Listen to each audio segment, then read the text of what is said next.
ഭരണകൂട പീഡനത്തിന്റെ കഥകൾ തുറന്നു പറഞ്ഞ് ഇരകളുടെ സംഗമം. തീവ്രവാദ കേസുകളിൽ ജയിലിലകപ്പെട്ട് പിന്നീട് കോടതി നിരപരാധികളാണെന്ന് വിട്ടയച്ചവരുടെ സംഗമത്തിനാണ് കോഴിക്കോട് വേദിയായത്. ഡൽഹി ആസ്ഥാനമായ ഇന്നസെന്റ് നെറ്റ്വർക്കിന്റെ രണ്ടാമത് പീപ്പിൾസ് ട്രിബ്യൂണൽ സോളിഡാരിറ്റിയാണ് സംഗമം സംഘടിപ്പിച്ചത്. മക്ക മസ്ജിദ്, ജയ്പൂർ സ്ഫോടനങ്ങൾ തുടങ്ങി രാജ്യത്തെ പ്രധാന ഭീകരവാദ കേസുകളിൽ പ്രതിയായിരുന്നവരാണ് Kozhikode സംഗമിച്ചത്.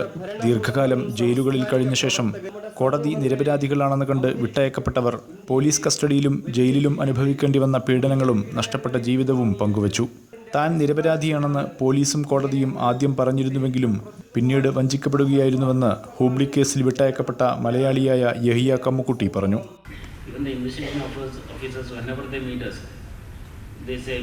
Show patience, you will be acquitted. But practically, you won't see that.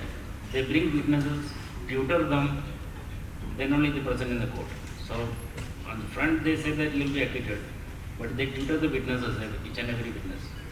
കോടതി നിരപരാധിയാണെന്ന് കണ്ടെത്തി വിട്ടയച്ചിട്ടും സ്വന്തക്കാർ പോലും മുഖം തിരിഞ്ഞു നിന്ന കഥയാണ് മക്ക മസ്ജിദ് സ്ഫോടനക്കേസിൽപ്പെട്ട സയ്യിദ് ഇമ്രാൻ പങ്കുവച്ചത്. So that moment was like, I want to support to my family, so that's the reason I have never gone in this way. ദീർഘകാലം തടവിലിട്ട് പിന്നീട് വിട്ടയച്ച ശേഷം നീതി ജയിച്ചുവെന്ന് പറയുന്നതിൽ അർത്ഥമില്ലെന്ന് സാമൂഹിക പ്രവർത്തക മനീഷ സേത്തി പറഞ്ഞു.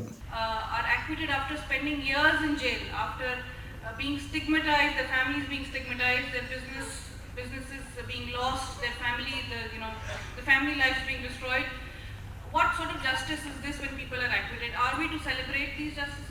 ഡോക്ടർ MGS നാരായണൻ, IB മുൻ അസിസ്റ്റന്റ് ഡയറക്ടർ MS സുബ്രഹ്മണ്യൻ, മുൻ additional solicitor general advocate Ravivarma തുടങ്ങിയവർ പങ്കെടുത്തു. ന്യൂസ് 18 കോഴിക്കോട്.